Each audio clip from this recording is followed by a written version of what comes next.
Kevin, especially early. You're right. He just worked hard.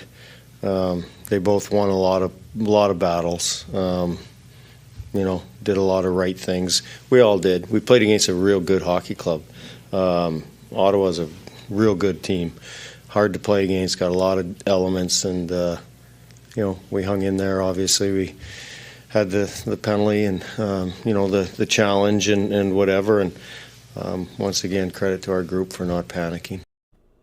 And welcome into Judd's Hockey Show, a late night edition, because as the head coach of the Wild, Dean Evison, was just referring to there, the Wild wins 5-4 in overtime against the Ottawa Senators to end a 2-game losing streak that they had on the road.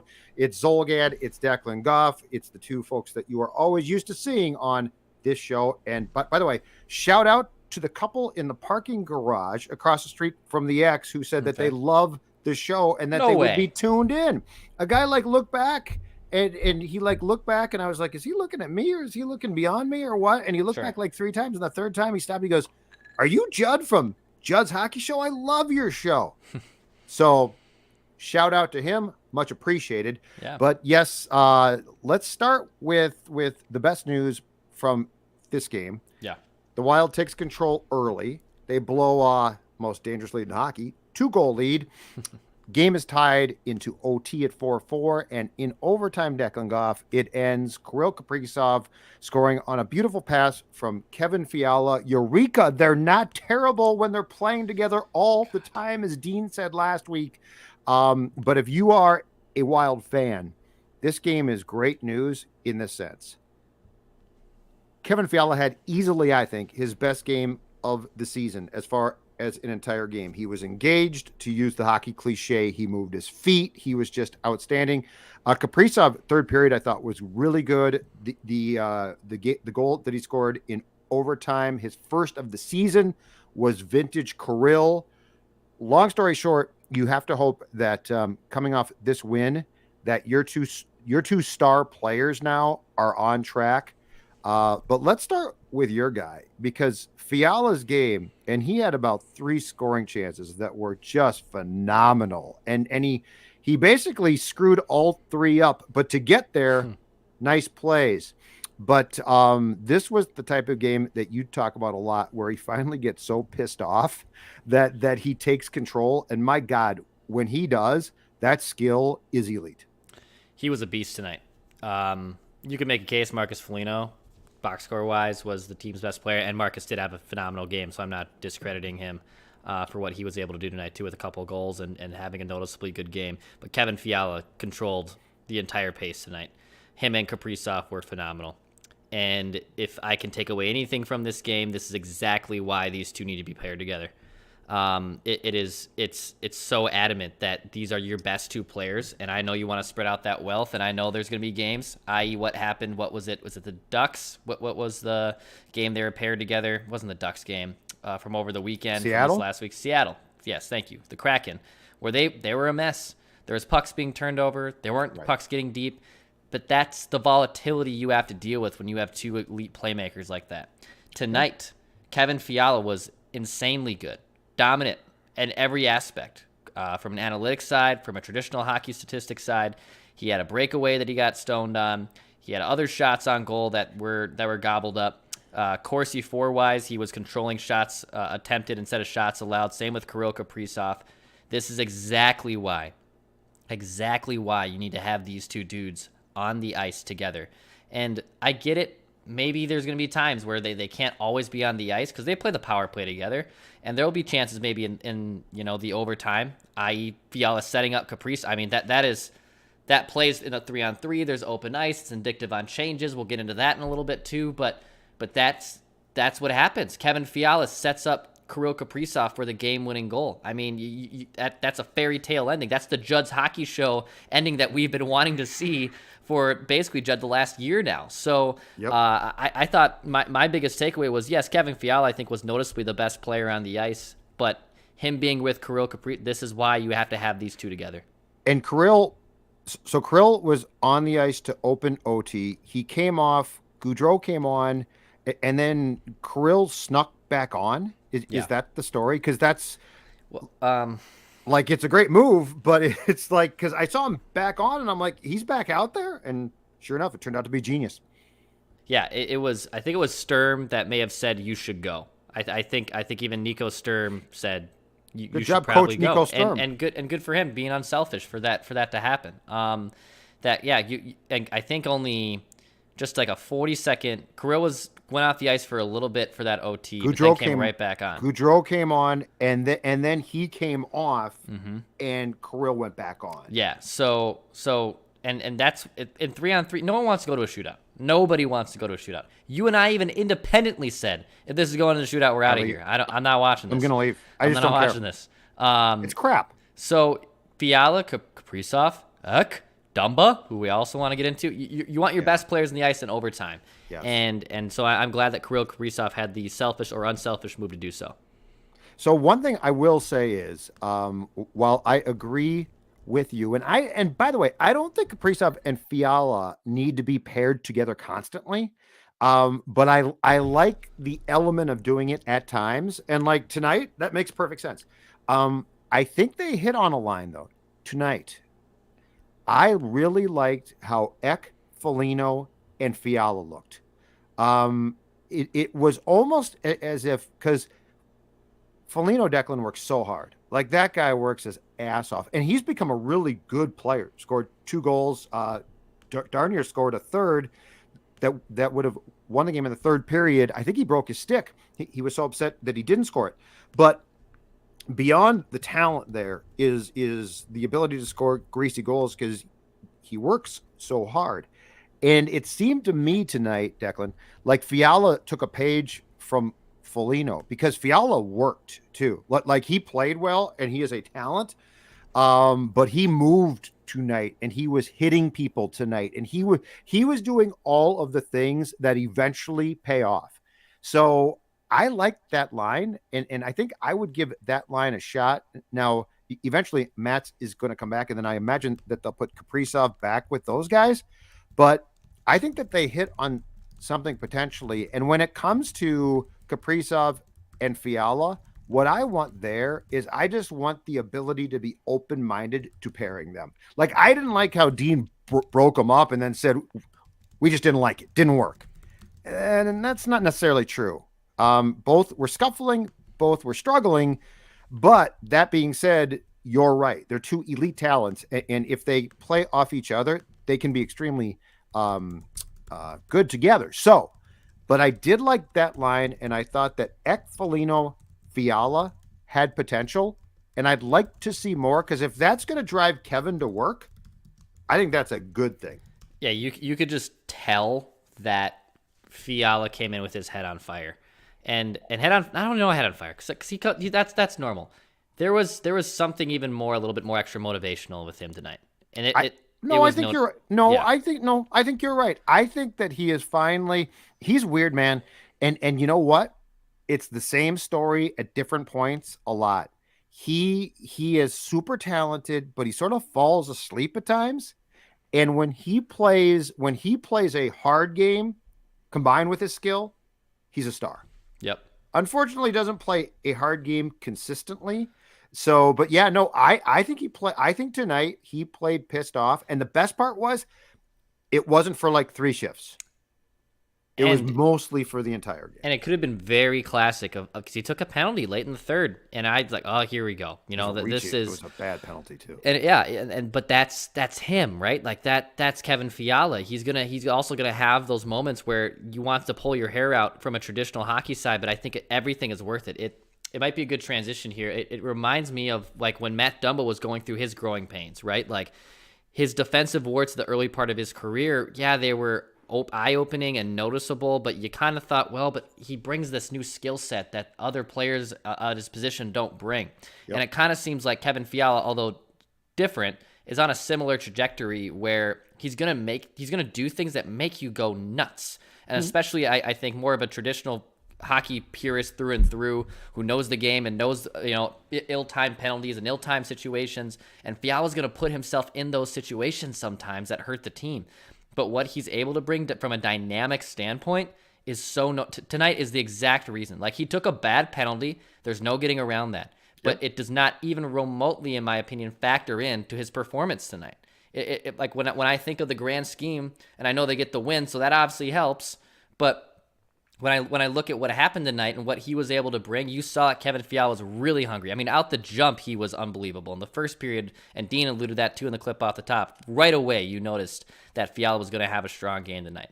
And good for Kirill Kaprizov to finally get rewarded. I mean, he had the whole barn door. You knew he was going to score that one. And he was going to the net tonight. He was itching to score a first goal. Addison said after the game, he told assistant that Kirill said that literally felt like the first professional goal he's ever scored.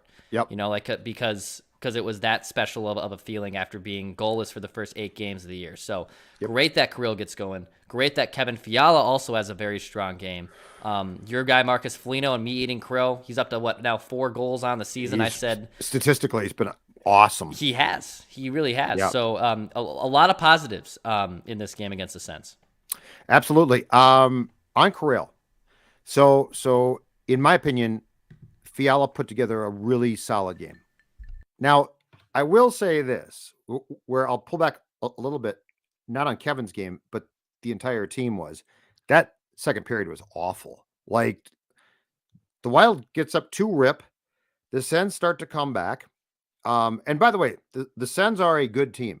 They're young. They're far from complete, but they're plucky, and they've got some nice players. And I think that they're going to become a contender within the next few years. But that being said, the Wild played a terrible second period. It was disappointing. Came back in the third, engaged, and looked good. But I thought Fiala had a really, really strong game. Kaprizov, I don't know, Dex. The goal was nice. I don't think I saw as complete of game from him, though. And it felt like in the third period, his play did jump. But I just have this feeling that something remains not entirely right there. And I don't know if scoring this goal now will take the monkey off his back, because he's got the contract and was probably putting pressure on himself. If there's something else that's slightly wrong or off here. But because with Kevin, you know what you're going to get, right? Like, Kevin goes through these spurts. Like I don't say, oh my God, he's going to have a bad year. I'm really concerned. I say he's going to get pissed off. He's going to, at some point in time, score goals, and it's going to change. And then it's going to go, back to, he'll play 15 great games and then 5 not great games. So, but with Kirill, I'm really curious now. I think the Wild's back in action on Saturday at Pittsburgh, and then home against Parise and the Islanders on Sunday. Yeah. I'm really curious now to see, though, if the goal sparks Kirill, because, and I got a tweet about this, and I have thought this for a few weeks now, and it remains true. The one thing that I don't see him doing consistently that I know he can do, he's not moving like he did last year. He seems like he is, for lack of a better term, it seems like for him, he's heavy on his skates. And now he works out like a maven, so I don't think he's fat. But it just seems like he's not moving and edging with the ordinary ease that he did last year. And that could be pressure too. But that's the one thing. I'm curious if this changes that completely. He had, in the third period, the one thing I liked was, and the Sens goalie made a great save. That move that Kaprizov made, and I think it's the first time that we've seen it this season so far, the between the legs play in front of the Ottawa goal where he got a shot, and the Senators goalie made a really nice save, was phenomenal. So I'm curious if there's something physically off here, or if this was just, oh my God, I've got a new contract, that the contract preoccupied my mind throughout the summer. I'm not scoring right now. So I think Saturday will at least be a telltale to, is this all mental and now past him with him scoring the first goal, or is this something else? Because again, Fiala, I know him. Kaprizov, I thought I knew, and I'm interested now to see if that's the case. 2 things quickly off your point. Is it on your Kaprizov not looking like himself point? Do you think he's just not in hockey shape?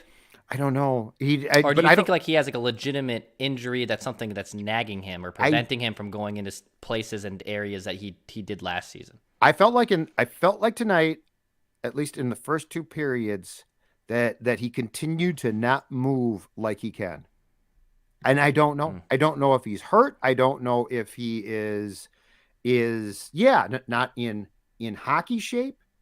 I guess there's a Russian report or reckless speculation from Russia, always credible, circulating. Yeah, exactly right. That he actually might be too muscle bound, because it does look like he's not moving like he can move. Last year he moved. When he's at his best, he does not look to me like a hockey player. He looks like a figure skater playing hockey. Yeah, he glides. And I mean, the things that he does on his skates, most people can't do. I have not seen that consistently yet. And so I don't know. I am recklessly speculating what my eyes see. Yeah. But I don't know. It could be he's hurting. It could be something else.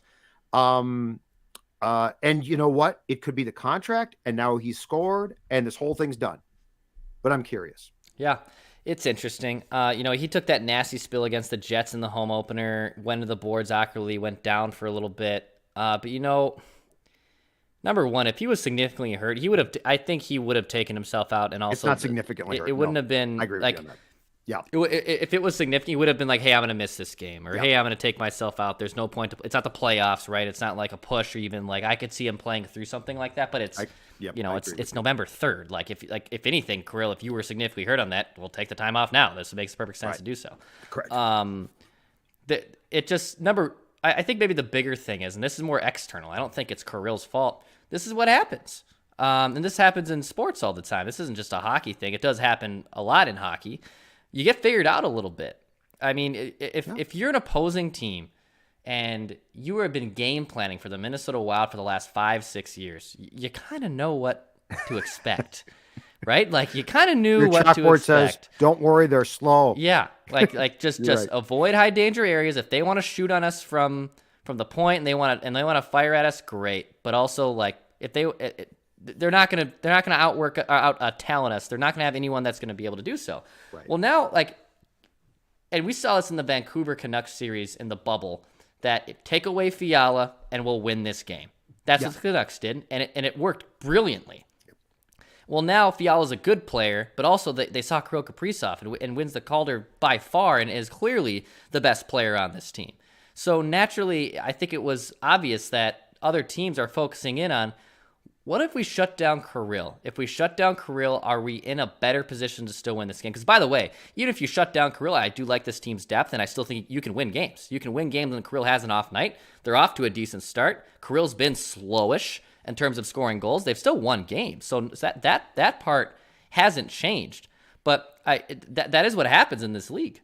You want to shut down one of your star players, and that's Kirill Kaprizov. Kevin Fiala is a good player, and even with me being, maybe one of his bigger fans in the state and whatnot, I know that he's not a star. I know he's not he's not the figurehead of a team.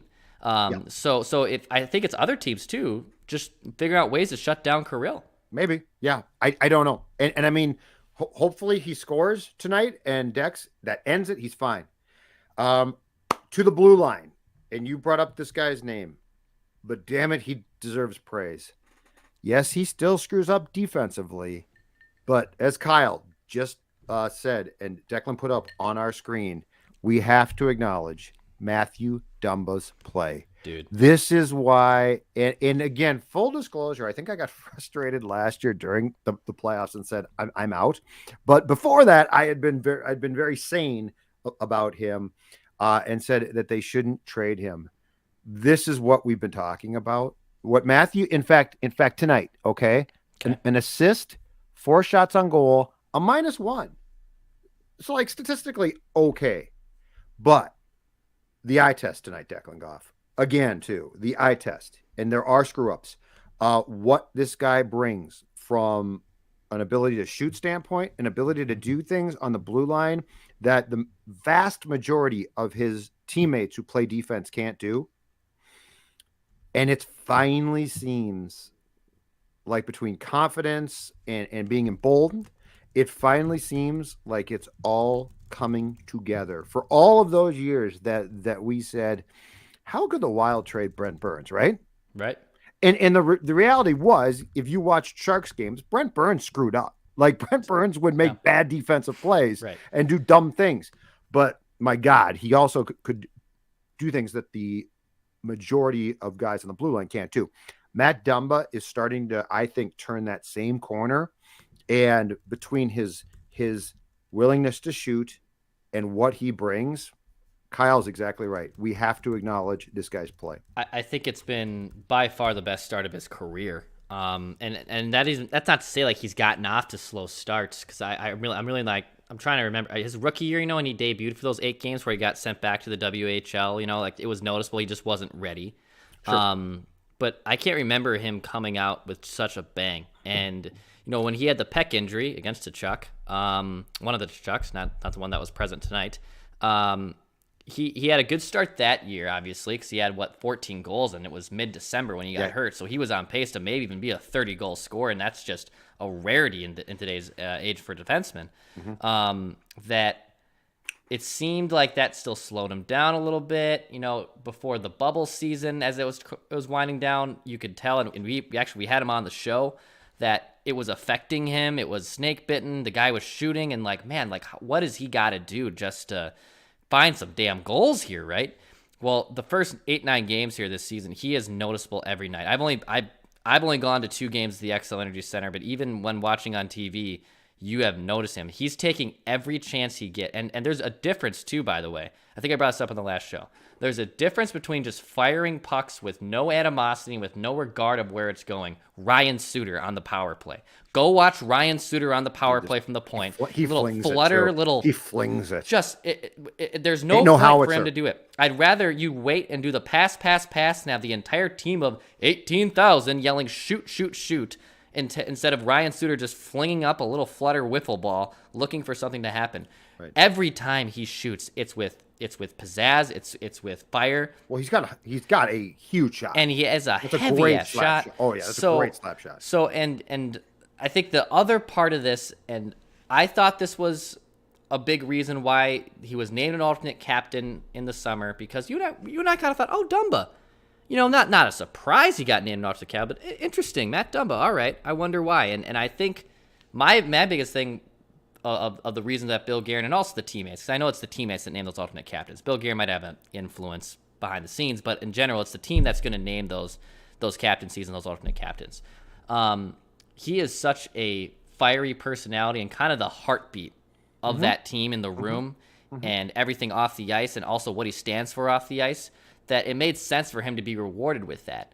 And I now wonder, too, if that's kind of a guy, and this is a kid who I think has matured a lot, and I call him a kid as if he's the same age as me, but someone who it was very clear, and it just going into the locker room over the last few years, sometimes didn't take the game very seriously. Bruce Boudreau called him out point blank. I remember one time in a post game. He didn't name him by name, but you and I both looked at each other like, we know who he's talking about, right? Yep. So when he gets named an alternate captain this year, and if that gives him even more fire, even more of an edge to his game, responsibility. Yeah, that's great. And then you mentioned to me tonight when we were sitting watching the game that I wonder if that has helped take his game. And hockey is so weird because it's the one sport where these unquantifiable box score things do end up paying dividends in the box score, right? In the noticeable factors. And our hockey whisperer might say that sometimes you guys are over evaluating some minor little detail, but I think in hockey, Judd, that kind of stuff does matter. It's hard to quantify it, but it matters in compared to other sports like basketball, baseball, football. That kind of decision to make him an alternate captain does matter. Absolutely. Empowerment's huge here too. In fact, I think the reason why they gave Dumba the A and not Eck was because Eck is going to do what Eck does. Like, he's not going to pout, and he's not going to be, and Eck would have been a fine choice, but it empowers a guy like Dumba, who, if you think about his time here, rarely has been empowered. Like it used to be, and rightfully so. Oh, he's out at the club again. Oh, he's not doing this. Oh, he's not doing. Oh, he made a bad defensive play. And I mean, the important thing too is in that loss to the Kraken on one of those goals, Dumba made a terrible play. He made an absolutely terrible play, but he's going to. But if he can reward you with as much transition game and as much offense as he brings, those guys are hard to find. Yep. Like I can find you the Merrills and the Bens, right? Like I can find them. What I can't, what I struggle to find is a guy with a howitzer slap shot like this guy has. And I think with him feeling more confident and empowered and his total game, and plus the thing too that I like is they basically leave him with Brodin, and he and Brodin are really good friends off the ice, and they work together fantastic. And Brodin is more than happy to, and that guy is so solid. You know, he takes his place. He does not play a sexy game, but he's incredibly effective. Mm-hmm. The only thing, and I told you this during, I think it was the first period tonight, as the Wild's first power play floundered again. The only thing is, especially with Matt's out, I would take Dumba off the second power play and put him with Spurgeon on the point on the first one. Right now, Goudreau's playing in place of Matt's. I would take Goudreau off that thing. And I think Kaprizov was at the point tonight. I would play Ek, Kaprizov, and Fiala up front. But Dumba's the guy who, if he gets the puck at the point, is going to shoot. And he likes to shoot, and he's good at it. Mm-hmm. So like right now, one of my biggest complaints with that first power play is, yes, you've got guys who can shoot, but it always turns into this, I got to make a play. No, you make a play. No, I'll pass it to you. Right. If that puck goes to Dumba, one, he's going to shoot. And two, and this is a big thing, teams are so effective at taking lanes now. So I think part of why we get so many passes back and forth is they're always trying to find the open lane and the perfect lane.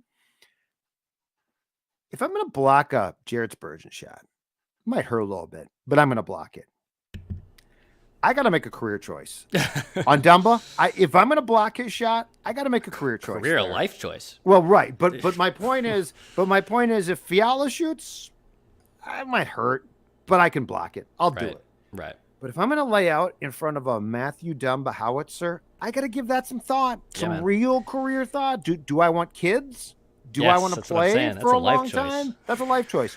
So that is the one move that I would like to see them make, and to actually take Dumba away from Brodin in that one situation and promote him to that first power play. Yeah, I completely understand that. He's got a howitzer of a shot. It's heavy. It's noticeable.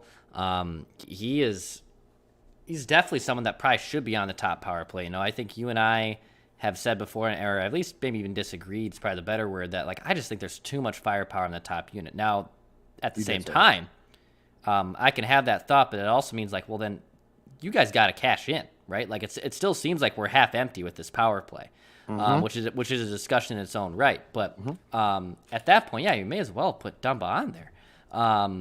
And with just the year he's having, I think what's so intriguing too about Matt Dumba is that next year is the last year of his contract. So there's, as of right now, 2 years left, including this season. So 1 year after this, and then he's going to be a UFA entering. And by the way, 29, a 29-year-old defenseman, UFA, who could get a humongous payday. I mean, Adam Fox, you could make a case. Adam Fox settled with New York Rangers. I mean, he got a nice deal. I'm not saying he's not getting rich, but that's for the Rangers. You could say you could make a serious case. That's a team-friendly deal, because Adam Fox has been one of the best, if not the best, defenseman in the NHL the last 2 seasons. Dumba's going to get paid. So if he has the year that we're saying he's basically on track to have, and with the Wild being so cap-stricken, he might be the one guy that you have to figure out if we're not going to extend Fiala, which I just think is going to be next to impossible.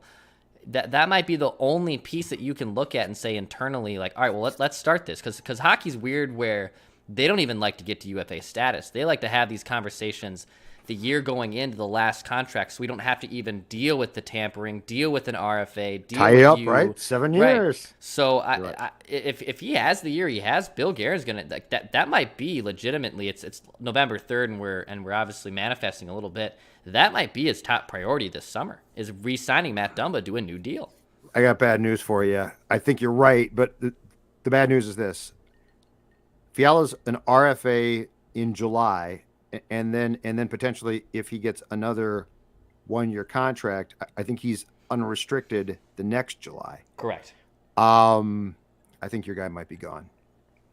I think he is. I think Dumba.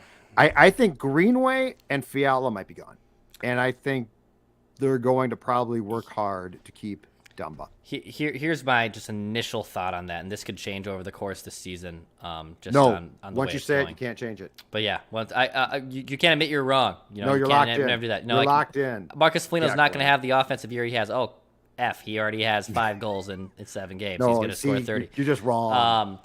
If you had to ask me, who do I want more longer term? Do I want Kevin Fiala for 6 to 7 per, or do I want Matt Dumba for 6 to 7 per? Because you're just not going to get both. Right. You're not going to get both beyond 2023. No, you're right. And even though there's a new TV contract, I think the figures are locked in. I mean, it's going to take a long time, i.e. like 5-6 years for the NHL to get back to what had happened with their salary cap because of COVID. Hopefully, we'll see. So I think right now, I mean, biasly, I would like to see them keep Kevin Fiala, because even as Jared and other people, and by the way, our YouTube comment section, hit the subscribe button if you want daily Minnesota Wild, excuse me, and Minnesota sports conversation right here on Score North. Well, Calen Addison, is supposed to be, probably should be Matt Dumba 2.0.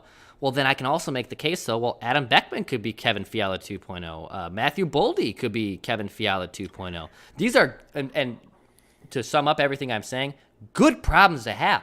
This is the first time.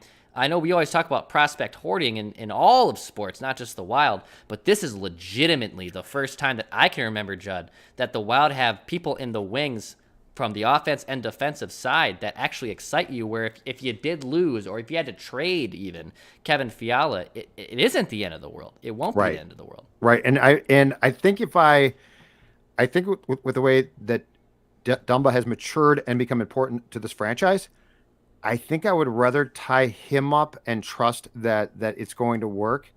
If I sign Fiala to a 7-year contract, that's a lot of comfort for him. Right. That's a lot of comfort for him. And to be clear, Greenway, sorry, I'm not doing that. Yep. So and he wouldn't break the bank. Fiala might. Dumba might for sure. So yeah, I think I would go Dumba, Fiala after that, Greenway third, and I think that you're right. I think two of those 3 are probably gone. On Calen, all right, Calen Addison, from what I've seen, and to be clear, the sample size is growing. Calen Addison should stay, and I think he should play here. John Merrill, plug-in guy, right? Right. Ben, plug-in guy when he plays. Kulikov I like, and he's done a nice job. And he made a play tonight on, I think it was a Tim Stutzel. Really solid. I didn't know his game that well. He's been solid, and I think he brings a lot from just a defensive standpoint. But I think that when guys start to come back, Calen stays. Now, the only thing there is Merrill is a left-hand shot. Kulikov, I think, is as well. Addison's a right-hand shot. So I think you would basically have to mix and match things. Mm-hmm. But Calen Addison brings an offensive game now that intrigues me. And I think if he had the confidence and he knew that he was going to stay, he's not Dumba, but I do think that he has ability offensively where if he doesn't fall apart completely on the back end, that he gives you a spark that you probably don't have from the current crop of defensemen behind defensemen 3 and 4 right now. This could be completely wrong, but how I view it, what's more likely or not likely, what's easier to replace? So let's say if you had to lose Kevin Fiala and replace his minutes with Matthew Boldy next season. Yep. Or if you lost Matt Dumba, let's say like you traded him because you could get a haul or something, and you had to replace Matt Dumba with Calen Addison. I feel more comfortable as of this moment that Calen Addison can step in, even though with how great Dumba has been playing, and I know what I'm going to get in Addison. Now, Matthew Boldy could be a wild card, right? Like, Matthew Boldy could be as good, if not better, than Kevin Fiala, but I think it's going to take Matthew Boldy time to be Kevin Fiala, right? I think what Calen Addison can do already is he's an NHL-ready player. I don't know right now that Matthew Boldy's an NHL-ready player. I just don't. I think his time is about to be here, and he's tearing it up in Iowa, and that's good for him. Sure. But it just seems like what Calen Addison brings in, and maybe this is just it's easier to project and have safer defensive longevity. That's why I think that Calen Addison can step in and fill those shoes easier than Matthew Boldy could fill the shoes of Kevin Fiala. Because I think Kevin Fiala is dynamic, and it's just goal scorers and natural players like that are harder to find. Mm-hmm. That I would feel more comfortable that Addison can step in immediately and replace those shoes. Even with Dumba having the strong year that you and I are. And it's not a rip on Dumba by any means. I just think that Calen Addison could step in here and play 17, 16 minutes tonight. He played 14 minutes tonight, and he looked great. He's prepared to. Yeah, he's ready to go. And when I think even when you and I were doing the preseason wrap-up show right before opening day, it was like, well, do we want Calen Addison to play top-line minutes in Iowa? But, like, is that really going to matter? If he's even playing third-pairing minutes with the Wild... That's a lot. That's fine. That's fine. Absolutely. So. Absolutely. Last thing, before we go, it's time for Declan Goff expresses his concern about the Wild goaltending situation because Cam Talbot continues to start. I believe our guy Capo started one game, and that's it. So what's your concern about the fact that it's very clear because of how the schedule is staggered and stacks up so far that Cam Talbot's not just your top goaltender, but he is being used like Ken Dryden circa 1976. Yeah, I don't like this at all. Their regression was obvious with Talbot. We talked about that in the preseason. I warned you that was just going to happen.